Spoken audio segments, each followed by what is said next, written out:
ನಿಜವಾದ ಧರ್ಮ ಅಂದರೆ ಏನು ಅಂತ ಯೋಚನೆ ಮಾಡ್ತಾ ತೋಟದಲ್ಲಿ ಹುಲ್ಲು ಕೊಯ್ತಾ ಇದ್ದೆ.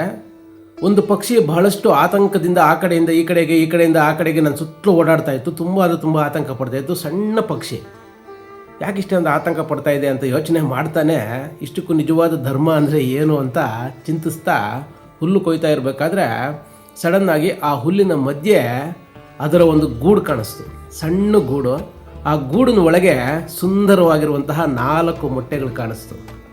ನಾನು ಮನಸ್ಸು ಮಾಡಿದ್ದಿದ್ರೆ ಆ ಕ್ಷಣದಲ್ಲಿ ಆ ಹುಲ್ಲನ್ನು ನನ್ನಷ್ಟಕ್ಕೆ ನಾನು ಆ ಗೂಡಿನ ಬಗ್ಗೆ ಮೊಟ್ಟೆ ಬಗ್ಗೆ ಯೋಚನೆ ಮಾಡಿದ್ದೀರಾ, ಆ ಹುಲ್ಲನ್ನ ಕೊಯ್ದು ನನ್ನ ಕೆಲಸ ನಾನು ಮಾಡಿಕೊಂಡು ಅದರ ಜೀವನದ ಬಗ್ಗೆ ಯೋಚನೆ ಮಾಡಿದ್ದೀರಾ, ಅದರ ಇಡೀ ಜೀವನವನ್ನು ಅಂದರೆ ಅದರ ಮುಂದಿನ ಪೀಳಿಗೆಯನ್ನು ನಾನು ನಿರ್ನಾಮ ಮಾಡಿಬಿಡ್ಬೋದಿತ್ತು.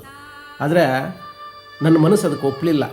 ಸೊ ಹುಲ್ಲನ್ನ ಹಂಗೆ ಬಿಟ್ಟುಬಿಟ್ಟು ಅದಕ್ಕೆ ತೊಂದರೆ ಕೊಡ್ದಿರಾ, ಅದಕ್ಕೆ ಬೇರೆ ಯಾರಿಗೂ ಕಾಣದಂಗೆ ಇನ್ನು ಸ್ವಲ್ಪ ರಕ್ಷಣೆ ಕೊಟ್ಟು ಅದನ್ನು ಮುಟ್ಟಿದ್ದೀರಾ, ನನ್ನ ಪಾಡಿಗೆ ನಾನು ಬೇರೆ ಹುಲ್ಲು ಕೊಯ್ಕೊಂಡು ಬಂದುಬಿಟ್ಟೆ. ಆಗ ಆ ತಾಯಿ ಮನಸ್ಸು ಎಷ್ಟು ಖುಷಿಪಟ್ಟಿರುತ್ತೆ ಹೇಳಿ. ಸೊ ನಮ್ಮ ಜೀವನದಲ್ಲಿ ನಾವು ಯಾರನ್ನ ಮನಸ್ಸು ಮಾಡಿದ್ರೆ ನಿರ್ನಾಮ ಮಾಡ್ತಕ್ಕಂಥ ಶಕ್ತಿ ನಮಗಿದ್ರೂ ಸಹ ಅವ್ರ ಜೀವನ ನಾವು ಯಾಕಪ್ಪ ಹಾಳು ಮಾಡಬೇಕು, ಅವ್ರ ಕರ್ಮ ಅವ್ರದ್ದು, ನಮ್ಮ ಧರ್ಮ ನಮ್ಮದು ಅಂತ ಬಿಟ್ಟು ಬಂದುಬಿಡ್ತೀರಲ್ವಾ, ಅದೇ ನಿಜವಾದ ಧರ್ಮ.